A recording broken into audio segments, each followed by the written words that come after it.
Siempre pensé que las historias de duendes que se contaban en mi pueblo eran solo leyendas para asustar a los niños. Desde que era pequeño, escuchaba que si te quedabas demasiado tarde en los campos de naranjos, podrías verlos correteando entre los árboles. Pero yo pensaba que era solo un cuento, hasta que un día lo vi con mis propios ojos. Llevaba años trabajando en esos campos. El trabajo era duro, pero la paga era buena. Una tarde, mientras el sol comenzaba a ocultarse, decidí quedarme un poco más para recoger la última cosecha. El ambiente estaba inusualmente tranquilo, todo en silencio, hasta que noté un movimiento entre los árboles. Primero pensé que era un animal, pero pronto me di cuenta de lo que estaba viendo. Eran pequeñas criaturas, de no más de medio metro, con unos ojos que brillaban y sus cuerpos totalmente desproporcionados. Se movían rápidamente, deslizándose entre los naranjos. Un escalofrío recorrió mi espalda. Había escuchado las advertencias de los ancianos del pueblo sobre estos seres. Decían que se llevaban a los niños y los transformaban en una especie de duende, robándoles así el alma. Esa noche, aunque intenté mantener la calma, regresé a casa con una sensación de inquietud. Todo se complicó unos días después. Mi hijo menor, Mateo, desapareció. Salió a jugar cerca de los campos de naranjos, como solía hacer, pero esa tarde no volvió. Lo buscamos por todos lados, gritamos su nombre, revisamos cada rincón, pero no había señales de él. Parecía como si se hubiera esfumado. La gente del pueblo me ofreció sus condolencias, pero sus miradas estaban llenas de una mezcla de pena y terror, y muchos susurraban sobre los duendes, insinuando que ellos se lo habían llevado. A pesar del tiempo que pasó, nunca perdí la esperanza de encontrar a Mateo. Cada noche me desvelaba esperando verlo regresar, imaginando que tal vez se había perdido y que algún día aparecería en la puerta, sucio pero a salvo. Sin embargo, una noche algo cambió. Estaba sentado solo en la cocina cuando sentí una presencia extraña. Al principio pensé que estaba imaginando cosas, pero luego vi algo a través de la ventana. Un par de ojos brillaban en la penumbra. Me acerqué con cuidado, temblando de miedo, y ahí estaba. Una pequeña figura encorvada, con la piel grisácea y arrugada. Esta me observaba. Sus ojos estaban fijos en mí, y aunque su rostro estaba deformado, supe enseguida quién era. Era Mateo. No era el niño que conocía. Su cuerpo había cambiado. Sus ojos eran grandes y desorbitados, y su boca apenas era reconocible. Parecía murmurar algo incomprensible. Sentí que me faltaba el aire mientras lo miraba, inmovilizado por el terror. Sabía que lo que veía no debería existir.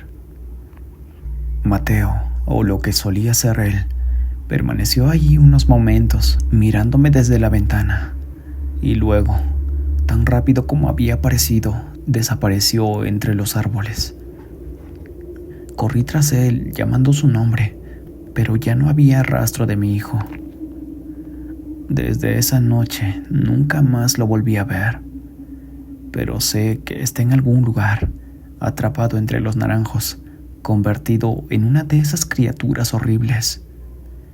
Cada noche escucho su risa distorsionada en el viento, como si quisiera recordarme que nunca más volverá a ser el niño que conocí.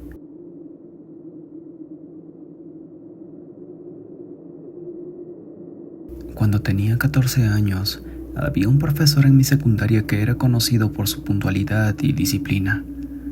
Era raro que llegara tarde a clase. Sin embargo, en una ocasión nos contó que había llegado tarde porque no había dormido en toda la noche.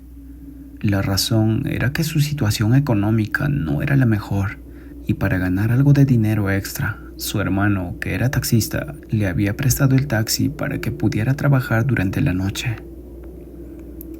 Mi profesor comenzó a conducir el taxi esa noche, pero el trabajo era escaso. Por circunstancias que no podía prever, se encontró en las cercanías del Metro Panteones en la Ciudad de México. De repente, una mujer delgada con un rebozo y de unos 65 años aproximadamente, hizo una parada para abordar el taxi. Al entrar, mi profesor notó un olor desagradable proveniente de ella, pero decidió llevarla de todos modos. Después de unos minutos de trayecto, la señora le pidió que detuviera el taxi en una esquina. Luego le pidió que abriera la cajuela. Mi profesor observó con curiosidad mientras la señora empezaba a subir unos costales de tierra. En total eran 4. Al ver que la señora parecía tener dificultades, él le ofreció su ayuda, pero ella respondió que no necesitaba asistencia, que podía manejar todo sola. Una vez que terminó de cargar los costales, la señora se volvió a subir al taxi y continuaron el viaje. Lo extraño fue que al regresar por la misma zona cerca del Metro Panteones, había un poco de tráfico. Habían varios policías en el lugar, y mi profesor decidió bajarse del taxi para preguntarle sobre la causa del congestionamiento. Los policías le informaron que acababan de atropellar a una señora. Intrigado y preocupado, mi profesor se acercó al lugar del accidente para ver de quién se trataba, y para su sorpresa, era la misma señora que había tenido como pasajera. Regresó al taxi aterrorizado, y al mirar por el retrovisor, vio que la señora ya no estaba en el vehículo. Esa experiencia lo dejó profundamente perturbado. Mi profesor nos confesó que no pudo dormir ni comer durante varios días. Lo más desconcertante fue que los costales de tierra que la señora había cargado seguían en la cajuela del taxi. Esta experiencia lo llevó a tomar una decisión. Juró nunca más conducir de noche.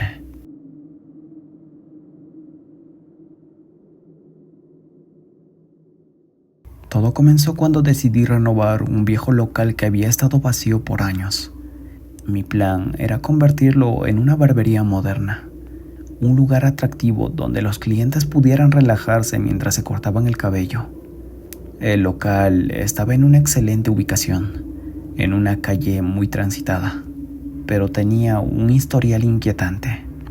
A lo largo de los años, varios negocios intentaron prosperar ahí, pero todos fracasaron y se marcharon sin explicaciones claras.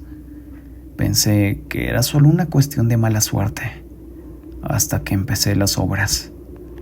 El primer día, los trabajadores comenzaron a demoler una pared antigua. A mitad de la tarde, uno de ellos me llamó. Jefe, venga a ver esto. Al acercarme, me encontré con una sorpresa inquietante.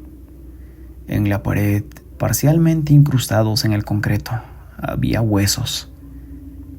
Parece que son de animales, dijo uno de los trabajadores para intentar tranquilizarme, pero había algo en esos huesos que no encajaba. Eran pequeños y delgados, no parecían los de un animal común. Decidí que los trabajadores siguieran con su labor, aunque la inquietud no me abandonaba. Al día siguiente, mientras excavaban para las nuevas tuberías, volvieron a encontrar más huesos. Esta vez eran más grandes y más evidentes. Era como si todo el local estuviera construido sobre una especie de tumba.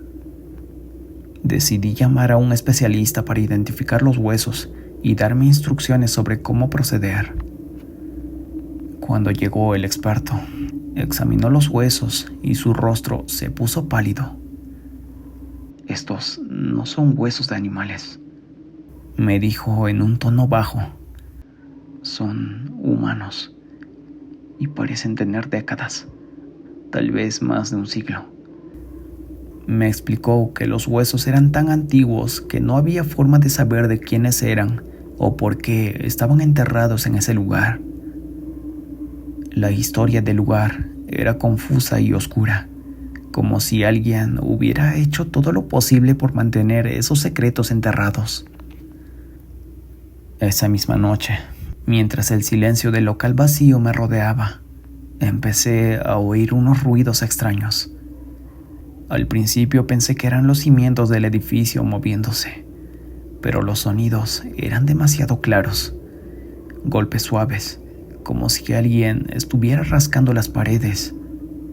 Me quedé inmóvil, tratando de escuchar mejor, pero los ruidos cesaron tan repentinamente como habían comenzado.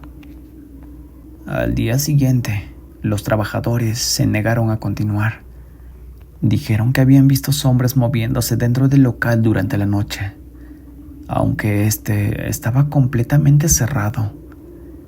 Uno de ellos, visiblemente tembloroso, mencionó que había sentido una mano fría sobre su hombro mientras estaba de espaldas a la pared donde encontramos los primeros huesos.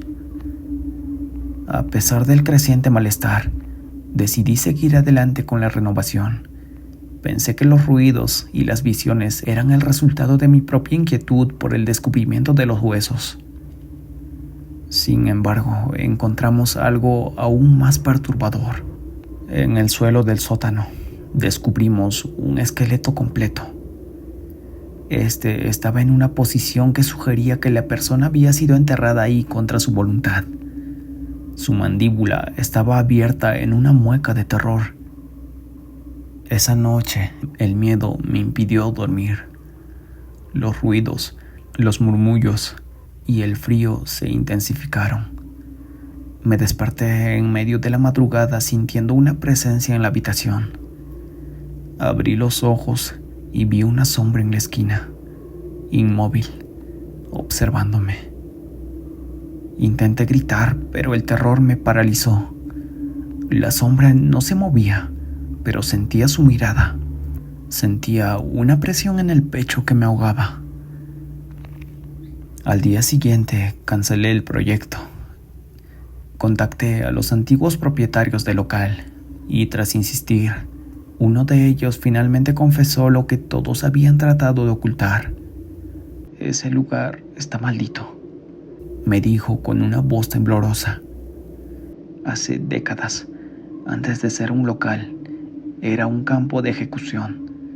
Gente inocente fue enterrada ahí, olvidada. Nadie ha logrado quedarse mucho tiempo». Abandoné la idea de abrir una barbería. Ahora el local sigue vacío. A pesar de mis esfuerzos por dejarlo atrás, cada vez que paso por ese lugar, siento la misma presión en el pecho. Es como si algo me recordara que los muertos no perdonan ser perturbados.